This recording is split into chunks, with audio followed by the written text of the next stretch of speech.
The numbers told the story. They always do. It's one of those idiots who believe in analytics. This is a numbers game with Gill Alexander on VSiN. Good Thursday morning to you. It is a numbers game at VSiN, the sports betting network, VSiN.com, Game Plus, iHeartRadio, YouTube TV, however you're taking us in. We appreciate it. It's Gill Alexander. It is Kelley Bydlon, producer number 9. So much more than a producer. Live from Bar Canada at the D. What's happening, man? Not much. How you doing? I'm good. Headphones aren't very great today, but other than that, it's great. Okay, cool. Yeah, got it. We'll get that worked Awesome. Gate, I believe you kids call it. Yeah. Yeah. On the show today, Zach and Crack. Zach Cohen will join us, talk NBA and French Open, which we'll talk about momentarily, believe you me.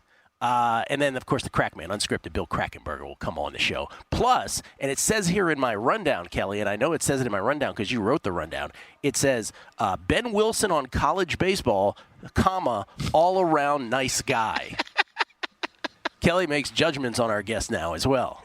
So if it goes the other way, I'll let you know as well. I think it said Live Bet Sunday co-host with Kelley Bydlon in front of it. It did, yes. And then overall nice guy.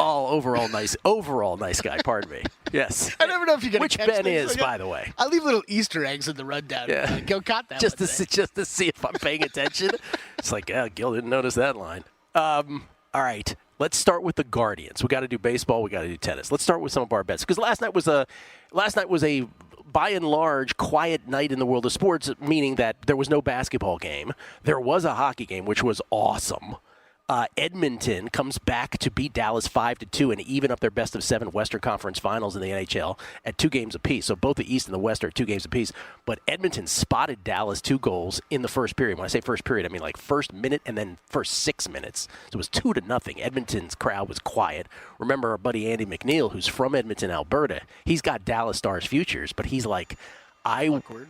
It is awkward. He says, I have my bet, but I wouldn't be so sad if they lost because for the people of Edmonton, it would be so awesome.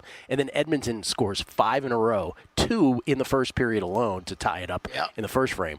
But it was amazing. There was a there was a sequence where Jake Ottinger, the Stars goalkeeper, a goaltender, I should say, he got a save because his stick independently made a save. His stick ended up behind him, and his stick made a save.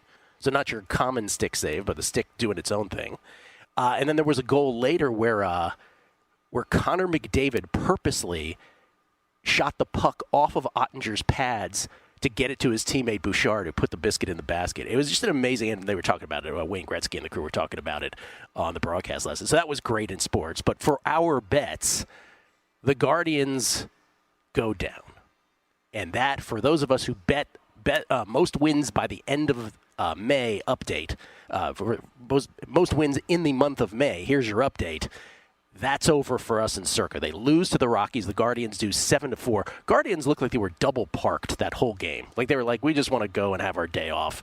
And that's the trippy part about the month-to-month bet is that, again, the manager doesn't know that there's anything on the line, unlike late season bets. The players, the guy in the clubhouse getting the gum together. Nobody knows. But I say the manager because he left Logan Allen in way too long. And by way too long, I mean, 1 1/3, 1 2/3, I think, something like that. He was serving up batting practice. So Guardians lose, and that means for those of us who bet it at Circa, which is the tiebreakers of fewest losses and then best run differential, we're done. We can't win. Only got 1 game. The best we can do is tie, and we're going to lose the tiebreakers. If you did bet the Guardians at William Hill Caesars, you still could dead heat, but the Guardians would need to beat the Nationals on Friday. Phillies would need to lose to the Cardinals on Friday, and the Yankees would have to lose twice to the Angels today and to the Giants tomorrow. And that dead heat then could also include the Royals on top of it. That's unlikely, but at least you're still alive. Those of us who bet it at Circa are not. So might as well double down and just parlay them all then today, you know? Bottom line is we got our Guardians 65-1 to the last out in March, crazy, April. Man. It's crazy. And then in May, we got it to everything but the last game. What a tease. What a tease. I mean, good for you. And I don't know if I want to say I hope everybody was doing this all along as well, but like you were betting them every day too. Yes. So like you're by far, you're covered. You're way up for the Guardians. I want to thank Guardians. I want to thank Adam Burke. It was awesome. 2 months He's got a lot to do with baseball. his team. He does. I don't even know how he gets work done. I took it from him. He's working in the front office all the time. Yeah. So that's the Guardians update, and it's not a good one. apologize for that. Now I'm getting a lot of tweets where people are like, "Are you doing June?" And you have been the one egging this on. Hey!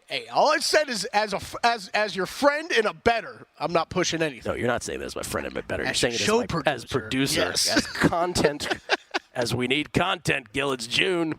I'll take a look today. No promises. I'll look at schedules. Yeah. But it has been a great ride. Hasn't cashed ultimately, but was fun. The biggest thing globally in sports yesterday, though, is you know where I'm going. Iga Swiatek, world number 1, Naomi Osaka, in a second-round match in the French Open at Roland Garros. All the outside courts were done because of rain, but they played at Philippe Chatrier. Thank you. Got it in. Nailed it. Just wanted to say it. You like the umpire where they're like, advantage. Advantage! Swiatek. I'd always be like, wait, I heard advantage so clearly. I didn't hear the name, though, of whose advantage it was. Égalité. This was, and it's so funny for like the non-tennis hardos, some of the reactions are like, oh man, you guys can't even get past second round. That should have been the French Open final. Yeah, that was awesome. The quality of play from Naomi Osaka was off the charts. And nobody could have possibly expected this from her on clay. Now, remember, the only 2 people on tour who have 4 slams, the only 2 people on tour who have 3 slams to their names are Iga Swiatek, who has 4, and Naomi Osaka has 4. But Naomi Osaka has 4 on hard courts. This was before she became a mom. So we're talking a few years back. But Naomi Osaka, when she is at the top of her game, I mean, the big takeaway from this, by the way, ought to be, oh boy, U.S. Open, let's see what Naomi Osaka's numbers are once we get to the hard courts. But this match was incredible. When we were here on air, Iga was up a break and in the first set. And as soon as we got off air, I think she was up 4-3, 40 love, and she gacked it. And she ends up winning, Iga does, the first set in a tiebreaker. So you're like, okay, well, righted the ship. I was just doing it. And then I had to do Ed Feng's podcast. Not had to. Ed was kind enough to put me on. What I mean was that I had an obligation. And so I'm kind of watching while doing the podcast. Poor Ed, I apologize. I have no idea what my answer is. Oh, yeah. No idea. Because I did say at one point, I'm like, I have no idea what I'm watching it. Because Naomi crushed her in the second set. And then in the third set, she looked good. I'm with you. I thought you were toast. I had it on TV. This was top-level tennis. Naomi Osaka deserves all the credit in the world. By the way, what a contrast to, remember when she had like the mental health issues and we had so many people, even on our air, it was embarrassing, right? Saying, look at her with a mental health problem. When you have a fraction of her accomplishments in life, get back to me. So she's up, Naomi is, 2-love in the third set. Pardon me, she's up a break in the final set, 2-love. But it's love 40, so you're like, oh, here comes Iga. Nope, Naomi comes back and wins that. It's 3-love. And then you're like, wow, this, like, I don't even know what I'm watching. Then it's 1-4. Yep. Iga's serving, and Naomi has a break point to go up 5-1. And Osaka, the first sign of a little nerviness, she hits a backhand into the net, unenforced. And so Iga ends up winning that. It's 4-2. But Naomi gets it to 5-2. So it's 2-5, love 30. Iga serving, 2-5, love 30. This is the point that will get forgotten. 2-5, love 30. Naomi Osaka is 2 points away from upsetting the world number 1 on her greatest surface in her greatest stadium. And Iga hits a forehand screamer that hits the line in the corner. If that's a centimeter longer, Osaka has 3 match points. It was an unbelievable shot by Iga. And she ends up holding serve, and it's 5-3. And this is where, now Naomi is now serving for the match on her racket. This is where the Osaka nerves happened. And this is where, yes, as great as Iga was, it was also just Osaka becoming unraveled. People will remember this. At 5-3, 30-15, again, 2 points away from winning the match. Beautiful first serve. Swiatek lunges with a backhand. She does all she can to even get it back in play. Swiatek is sprinting left to right, so there's a full court behind her, and Osaka hits the volley into the net, unforced. That was the first thing. Wide open court, smash, put it right into the net. Then 30-30, Iga gets gets again in an unfavorable position. Osaka hits it long, 30-40, and then Osaka recovered, got a match point. Iga Swiatek, the world number 1, has never won a match when she's faced a match point before until this. She gets a second serve, and Iga hits this ridiculous backhand angle that Osaka can only hit into the net. She ends up then getting it to a break point, and Osaka double faults. And we're back on serve. And there was a couple other times when it was 5-5, and because Iga got it to 5-5, where Osaka was serving, and Iga pulverized a forehand winner when it was add-in. Osaka had a point to go up 6-5. Iga pulverized a forehand winner. Add-in again. Iga backhand smash behind her. Then Osaka double faulted to make it 6-5. By the way, the one that went to 5-4 was not the double fault. It was Osaka rushing to the net, and she hit a backhand long unforced. So it was equal parts. Again, it was just nerves for Osaka, like, oh my God, I'm so close. And then Iga just being so stealing. Iga ends up winning it, by the way, maybe the greatest shot, 30-15 up 6-5. A backhand angle winner that was just a thing of beauty. And Iga Swiatek survives. And we survive with all of our future in what was a the highest quality match you are likely to see in this entire tournament. Yeah, I watched a lot of that second set, and I was like, Gill's toast. And then I was doing some things around my place. I just kept walking back and forth to the TV, and I'm like, that's getting a little better. That's getting a little better. And then watching the very end of it was great. She's pretty good. Yeah. She's pretty good. Swiatek, updated, -165 to win the tournament. We'll come back. Zach Cohen will join us. His French Open plays. Oh, I've got a three still to come. And NBA thoughts. That's next. Numbers Game, VSiN, the Sports Betting Network.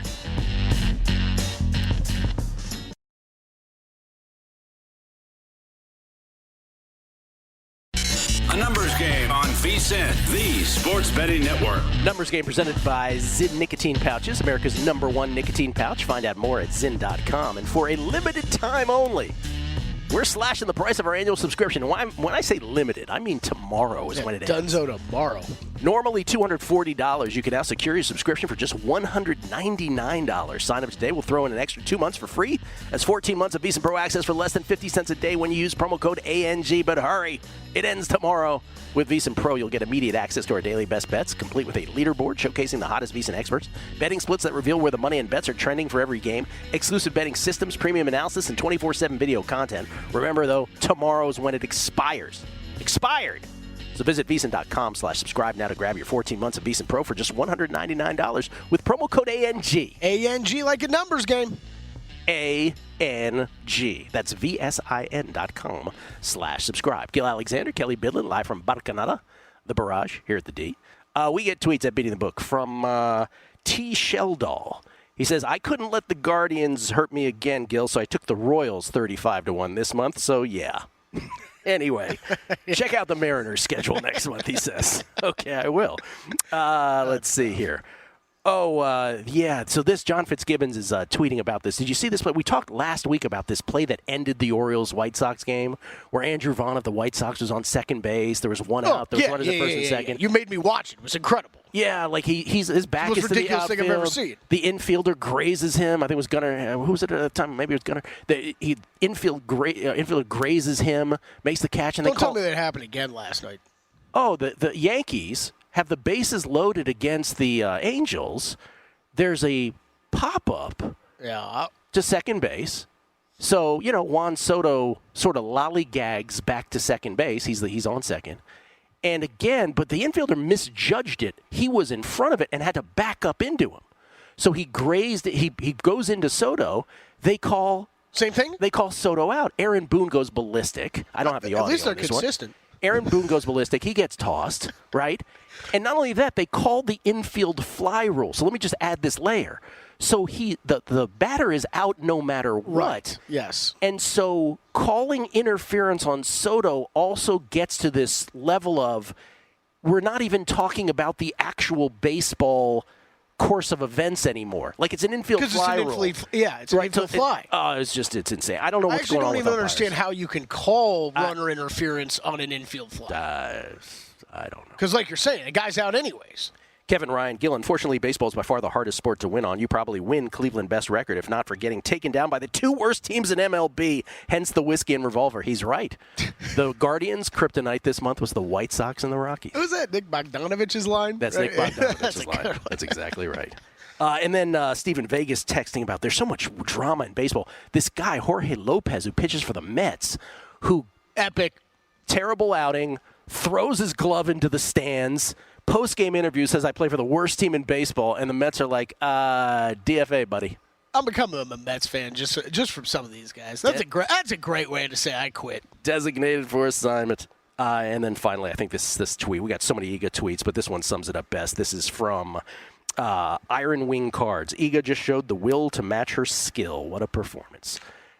On that note, Zach Cohen joins us, ladies and gentlemen, courtesy of the Progressive Guest Line. He's the glue that holds this whole operation together. VSiN writer, all of his stuff, multiple sports at vsin.com. You can follow him on Twitter at bettingonx. What's happening, man? Oh, tennis we're getting to watch. There will not be a lot, but hopefully we get to see some more today. Yeah, well, first part of Zach's comments got cut off, but what he's saying is it looks like we've got rain again. I have a bet, I was just telling you off, that Nakashima and Orkatz over in games. Nakashima has to win one more game for that to cash, and then rain. Sorry. Now you got to wait 5 hours or however long it's going to be. It's super frustrating. Can they get a couple of the olds out there in the mud just to play to entertain the fans? I'd watch that. Are you kidding me? In the mud. You're McEnroe out there to play in the mud? I'm not sure if you know what happens to a tennis ball in the mud, but it doesn't really bounce. Well, let's get a racquetball then or something like that. I don't know. Figure it out. You haven't, just for giggles, whenever these get played, do you have anything left on the card today, Zach? I do. I have Anna Kalinskaya minus 150 against Bianca Andreescu. Andreescu just won her first round match, but that was her first win since Wimbledon of last year. She beat a player, Sarah Sorribes Tormo, who has a hold percentage of 50%. Really just a bad server, someone that struggles with power players because a player like Andreescu can crush her serve. I don't think that she's going to see that type of matchup against Kalinskaya, who's been one of the breakout stars of 2024, 15-10 on the season, really solid all-around game. I'd be surprised if Andreescu were to find a way to beat her, with so much on-court rust. And then I also took Irina Camelia Begu plus 134 against Linda Noskova, which is just a play on Begu, who's just a proven clay court player in her career. Noskova is only 4-6. On clay at the WTA level, 10 total matches. That's a huge difference in experience. Bagu's played over 100 matches on clay in her career. So I just kind of think she's going to find a way to get the job done against Noskova, who's really, really talented. I just think there's going to be a learning curve here as she plays in the French Open, where Bagu made the fourth round in 2022. I love the Bagu play. It was one of the last ones I cut for my card, so I didn't play it. I have regrets before it even starts that I didn't, but I like that play. I have 3 still to come. I have one on the men's side, Flavio Koboli at plus 178. You can probably get a couple pennies better than me against Holger Vitus Nadskov Rune. Kelley, you like that name? So Koboli at plus 180. I also have Vika Azarenka. I got her at minus 103 against Mira Andreeva. Azarenka is a bit of a favorite now. I would still play her. I wouldn't let it get past minus 120.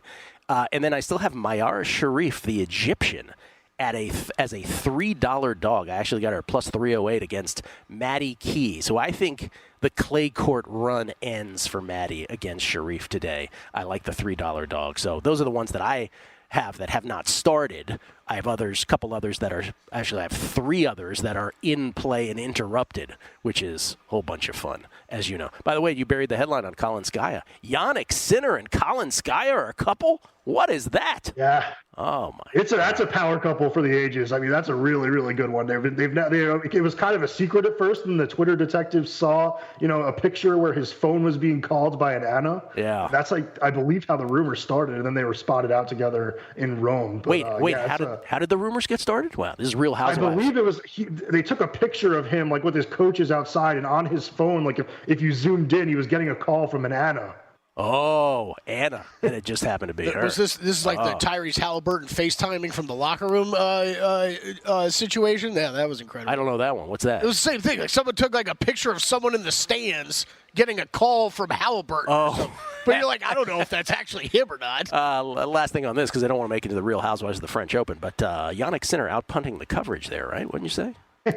Well, I mean, if you watched Breakpoint on Netflix, Taylor Fritz's girlfriend, Morgan Riddle, said that Yannick Sinner was very cute. So okay.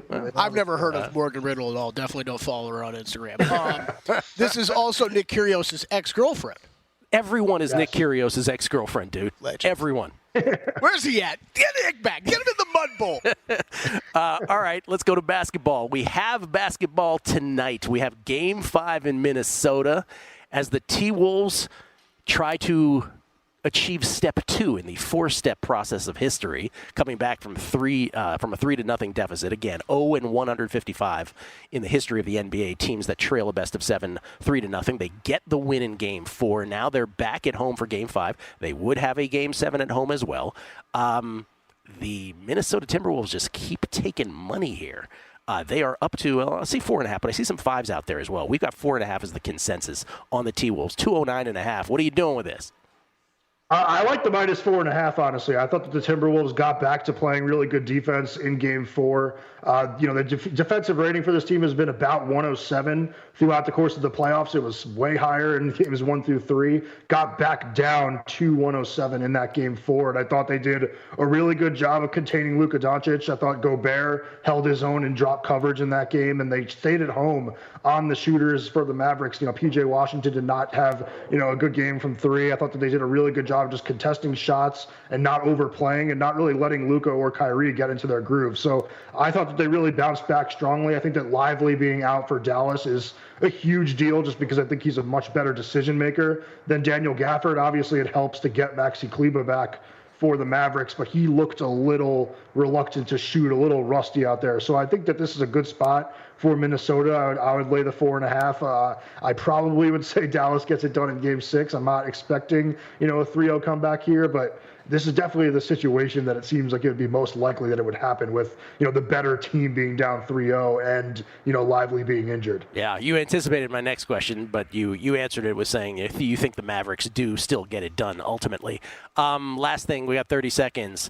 Do you anticipate, if that is the case, whether it's the Mavericks or the T-Wolves, but let's take the Mavericks since they're up 3-1, do you anticipate being on them in the finals?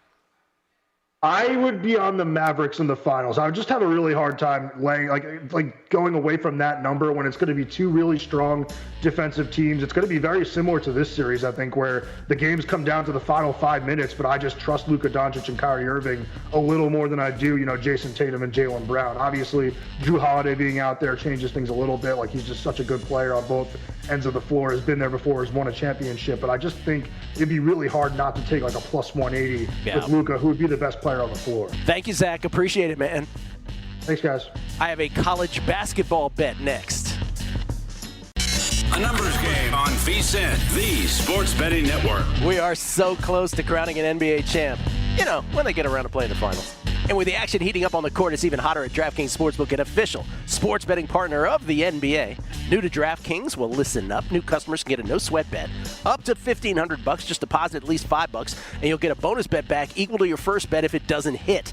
Download the DraftKings Sportsbook app now and use code VSiN. The crown is yours. Gill Alexander, Kelley Bydlon. Kelley, I'm looking at the screens behind you, and it says Redick, meaning J.J. Redick, is the front runner. Okay, you don't have to turn around and corroborate. I'm not on camera. J.J. Redick is the front runner to be the Lakers head coach. Your thoughts, sir? I think it makes a lot of sense. Dustin Sweetelson gave me some crap about it on Live Bet Sunday when it first got brought up like a month ago. I don't think Ben was there. He takes a lot of days off because he's got bigger, better things to do. It's understandable. It's okay. It's okay. Yeah, sure. But they've been doing this Mind the Game podcast thing, which is awesome. But JJ and LeBron. Yeah. And it's great. If you're really into basketball, it's two great basketball minds breaking down some really in-depth basketball stuff. But whether it's there, Gill, whether it's on any broadcast, it just gets a little tiring when I feel like I'm being talked down to the entire time by J.J. Redick. I think he's great. He's such a good analyst, but it's just that's how it comes across on air. So I hope these two get together because LeBron thinks, well, I can get J.J. Redick. I could put anybody in as head coach, and I can still go out there and win. And I'm not really ever anti-LeBron, but it just feels like a very ego move. It's going to happen, so I hope the two of them get together and then fall right on their face the first year. Kelley Bydlon, everybody. Producer number 9. Follow him at Kelley Bydlon. That's EY on Kelley. That's right. Thank you. On Twitter. Ladies and gentlemen, my rundown, once again, I will say this again. My rundown says he's the co-host of Live Bet Sunday with Kelley, Bydlon, and Dustin Sweetelson, overall great guy. Ladies and gentlemen, it's Ben Wilson. Courtesy of the Progressive Guest Line, he joins us now from his abode somewhere here in the desert. You can follow him on Twitter at Ben_Wilson_1. That's the number 1. How you doing, Ben? I couldn't have asked for a better intro, Gill. I mean, that's tremendous. Can we also note that J.J. Redick could potentially be the first NBA head coach who has appeared and given betting advice on a DraftKings platform? I just want to point that out. Oh, really? Oh, yeah. Interesting. Yeah, he did. Him and our pal Josh Applebaum did a whole podcast. Oh, that's right. Okay. Ben, before we get into your College World Series picks here, first of all, I want to thank you for texting me on April 30th when the Guardians were 1 out away and then it went all to hell. That was very nice of you. You were not on Live Bet Sunday here recently. Kelley wasn't lying. Where did you go on vacation?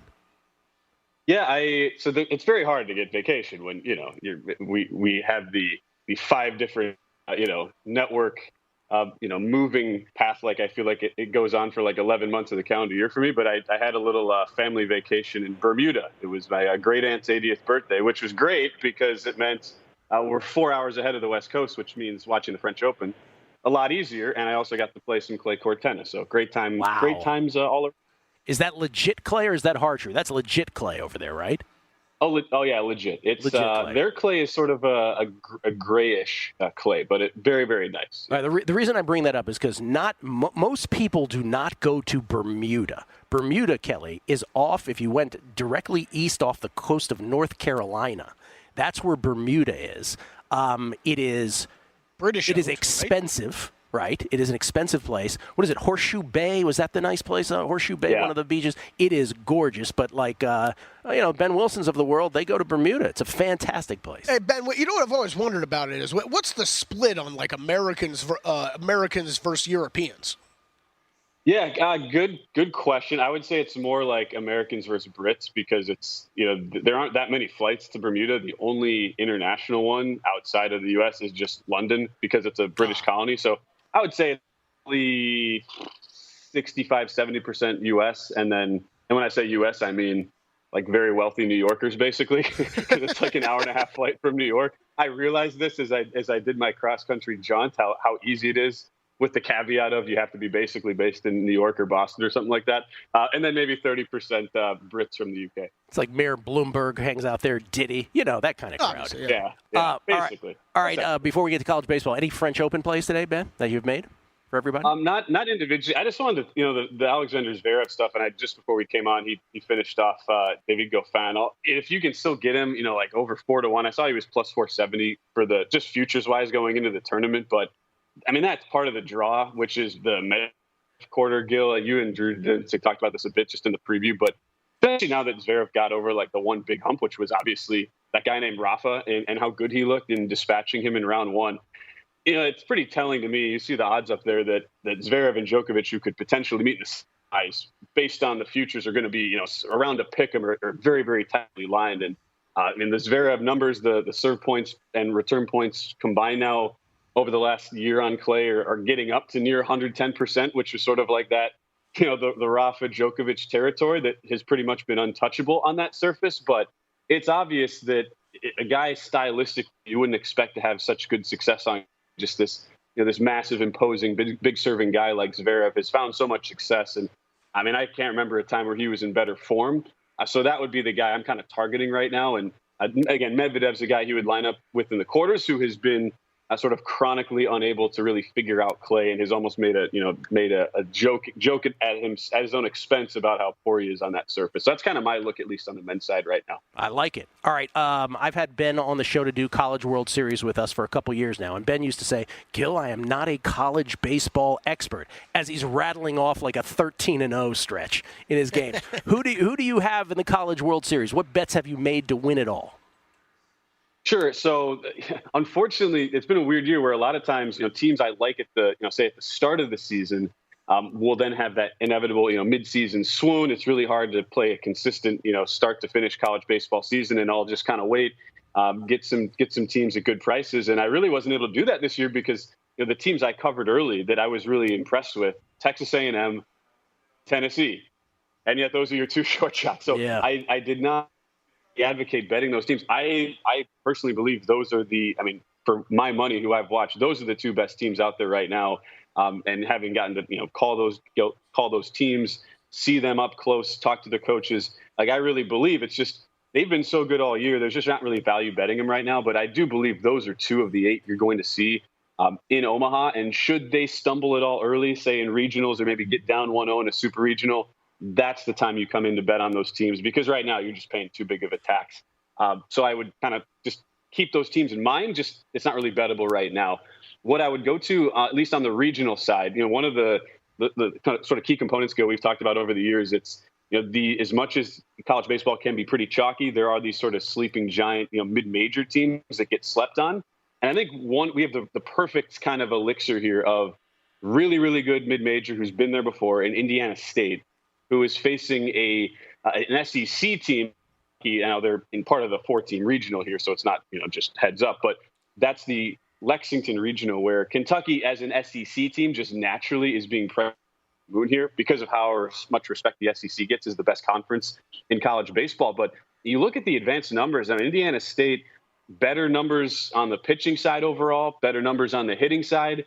Granted, you're playing in the Missouri Valley, not the same as the SEC, so you should expect some of that. But they have the Missouri Valley Pitcher of the Year in Brendan Cutt, 6-1, sub-4 ERA. Mitch Hanna's their coach, was just the Missouri Valley Coach of the Year. Really, really solid manager, and led them to Supers a year ago where they lost to TCU there. So I like them to come out of that region. You can get them at 3-1 if you shop around. And Kentucky was barely in the top 100 of the country in expected fielding independent pitching this season, and they were preseason picked 5th in the East Division of the SEC. So they were expected to have a bounce back year. Indiana State, that's the best value I like as far as the regional futures. And then I'll go Oklahoma in there. They're not even the favorite in their own regional. They're in the plus 160 range. This is another thing we've talked about in the past, Gill, where it's those home teams that kind of barely get a hosting spot and are maybe being disrespected a bit by the market. I see that being the case here for Oklahoma. They're in the regional with Duke, who just ran roughshod over the ACC tournament. They won their last 3 games 32-7 combined. But I kind of feel like Duke is in that position of being a little bit, having peaked a little bit too soon. And I really question how you can follow up just the dominance they showed in that ACC tournament now, going into a much tougher environment on the road here in Norman. And Oklahoma's 2 top starting pitchers, Braden Davis and Kyson Witherspoon, I've called games of theirs over the last couple seasons, just studs there to lead that rotation, 16-6, about a 120 combined between the two of them this year. Really hard to do in the Big 12. So those would be my 2 here for the regionals, plus 160-ish on Oklahoma. But then just keep in mind, Tennessee, A&M, look to bet on them if they stumble at all out of the blocks here. All right, so Indiana State plus 300, 3-1 in their regional, and Oklahoma plus 160 in theirs from Ben Wilson. Ben, you have a next broadcasting gig lined up where we can hear you? Anything on the docket? We will be. We got arena football this Saturday with the Vegas Nighthawks and Northern Arizona Wranglers, and then Sunday I will be back. I will be with Kelley on Live Bet Sunday. You will. Not going to be in Bermuda. Going to be with you. And filling in for you next week. Overall great guy. Meaning specifically in certain pockets, maybe not, but overall, exactly a great guy. Ben Wilson, thank you. Ben Wilson, everybody. Crackman Unscripted next.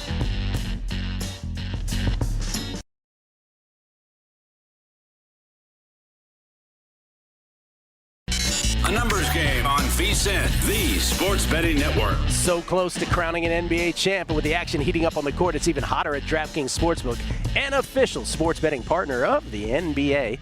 If you're new to DraftKings, listen up. New customers get a no-sweat bet up to $1,500. Just deposit at least $5. You'll get a bonus bet back equal to your first bet if it doesn't hit. Download the DraftKings Sportsbook app now and use code VSiN. The crown is yours. Gill Alexander, it's Kelley Bydlon. Kelley has the Mavericks futures plays. Just a review on tonight's game. Anything for you? The basketball game? Nothing else on that. Like we've talked about, I think it's really, really tough to figure out side or aside. I would lean over, but I'm not jumping in on that either. Derek Lively was present at shoot-around. At shoot-around. Yes. Was he dressed present? But I guess that means he participated in shoot-around. Okay. Yeah. All right. Questionable? Is that his Questionable status? is the official status, yeah. yes. And Porzingis, what's the latest? Is he going to be available for Game 1 of the NBA Finals? I mean, I think with Lively tonight, I'll say the same thing. I wouldn't be rushing to make bets thinking he's going to be back, because if would be the ultimate time of year to mess around with the whole injury reporting, right? Yeah. I mean, we had Game 3, Luka was questionable up to an hour before the game tipped off. Well, but in the case of Porzingis and Lively, we don't know anything with Porzingis. Well, the reason that I put them together, though, is when you're in a favorable position in series, your impetus to put them back in is not there, right? So, like, the Mavericks can still tell themselves, we're still up 3-1, right? Much like with the Celtics, every single one of these series, I know Porzingis kept getting pushed back a game. It's like, but why play him? You're up 3-0 or 3-1, whatever. So isn't that the difference, though, for when we've talked about the Celtics opponents and when we talk about this series, and Jesse asking us about the 156? This is a different series, and I'm not concerned yet about my bet skill yet. But if Derek Lively can go, you got to get him on the court.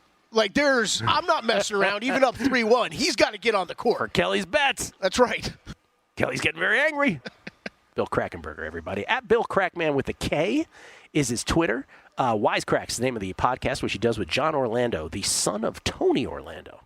Tie that yellow ribbon. Knock 3 times. That's right. We've been doing some great shows, too. Wow. I told you, it really has been, we must have hit some kind of an algorithm, because we're on John's Spotify and Apple, which is Action Junkies, and then we're on YouTube under mine, under Crack Wins Network on YouTube. And, we've had a lot of views lately and a lot of good comments. And, it's a slow time of the year for me, for betting-wise. Not like in the middle of football and basketball, college basketball, and of course, props and preseason, whatever it may be. So it's nice getting back to nice people. I actually do. I try to get back to people on everything, and the show's been going good. We just talk about spontaneous things, almost like our show. Unscripted really started here. I've taken it over to the podcast, really, but really. Me and you for years. I have to tell you, how many years has it been? How many years? 7.5. Wow, 7.5 years. Yeah, no, it's been a great 7.5 year run here. You just gave the guys lunch back there? Oh yeah, I said I never see who's in the back of the house. Yeah. I said, so I went back there. There was 3 guys back there. They were playing checkers or chess or something, and paying very close attention. No, I'm joking. Yeah. They were all working. Yeah. And I said, I'm going to go buy these guys lunch. I said something to myself. What other guest buys you lunch? Standing ovation. Yeah, no, but you don't see all these people that work so hard behind things. You do not. Yep. And, so you just give them a bill, because my problem is when I offer that, I'm too specific. I'm like, hey, you guys want McDonald's? Like, they're probably like, Gill, we want something else, but not McDonald's. So it never happens, right? Oh, hey, free futures tickets for all of you. They're like, yeah, whatever. Were we going to talk about your hash brown addiction or no? If you like hash browns, like McDonald's hash browns, we got a new fast food chain coming. I'm not a fast food guy, but you wouldn't know it, but I'm not.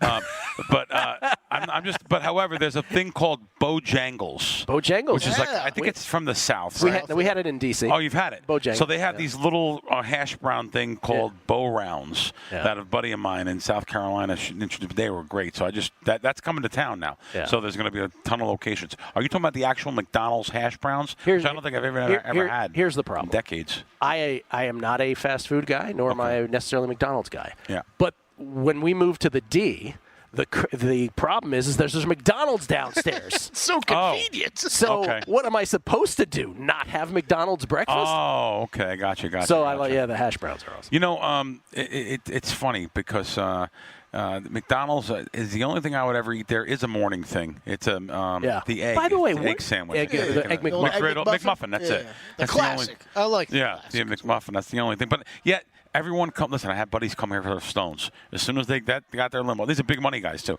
As soon as they got in the limo, they had to go right to In-N-Out Burger. I don't get that fascination. I don't get it either. Like everyone else. I really don't get it. I guess because we live here, maybe. I'm so glad you brought up. It's a California thing. Yeah. It's a California thing. They live in Myrtle Beach. They came here all the time, right to In-N-Out Burger. He gives $100. He stays at the hotel. He gives the butler $100 to go get him 2 In-N-Out burgers. The In-N-Out Burger that's right off the middle of the strip is the most traveled to destination for Uber and Lyft drivers in Las Vegas. I did not know that. Are you serious? Yes. Now we actually went to a new one because I actually met him at the airport and I followed him. We went to a new one that was there's no eating inside. It's outside only, right next to the Raiders Stadium.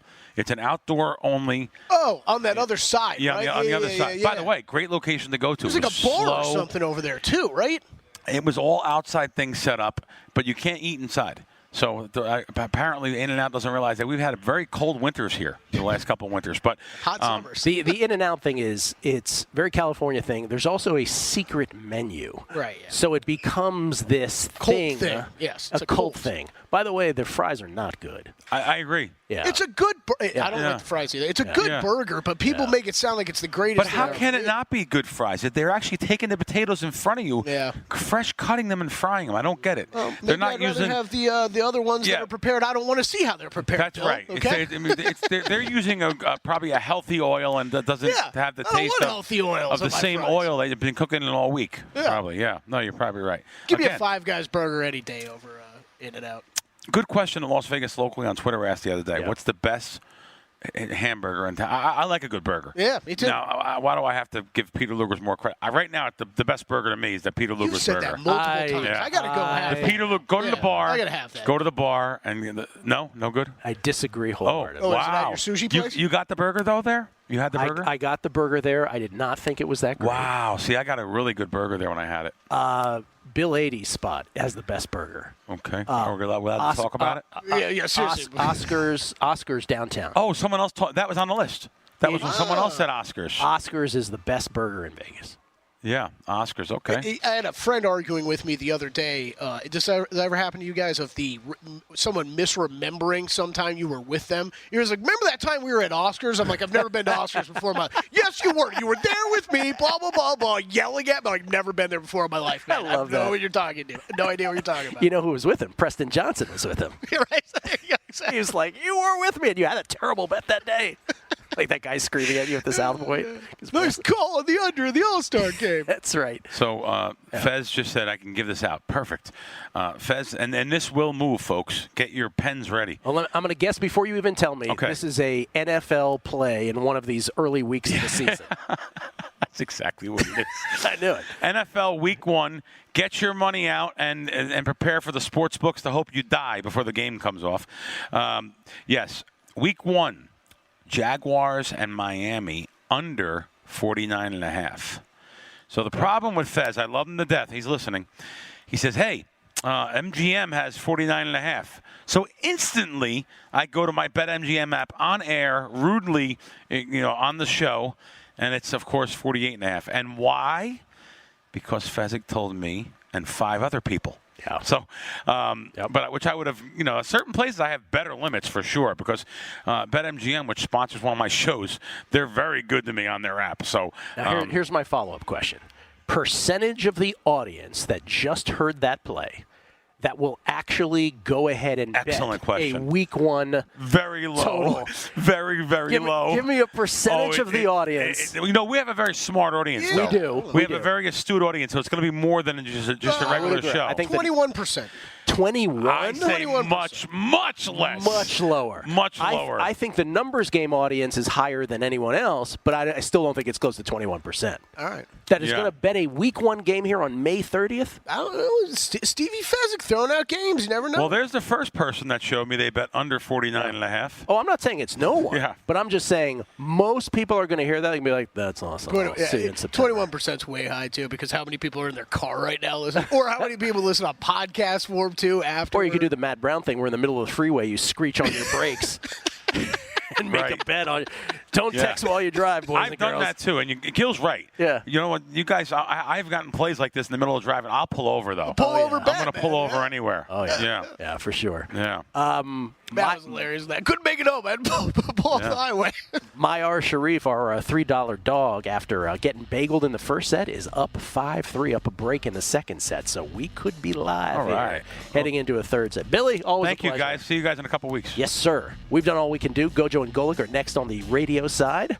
On the picture side, Best Bets is next. Enjoy from VSiN, the Sports Betting Network.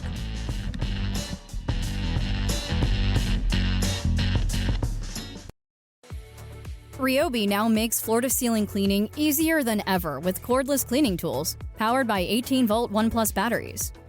Whether it's a quick tidy up or deep cleaning, our powerful and versatile tools make cleaning a breeze. Spend less time cleaning and more time enjoying your pristine home. And because one battery powers over 300 products, you have the power to do more. Visit RyobiTools.com to learn more. Sold exclusively at the Home Depot.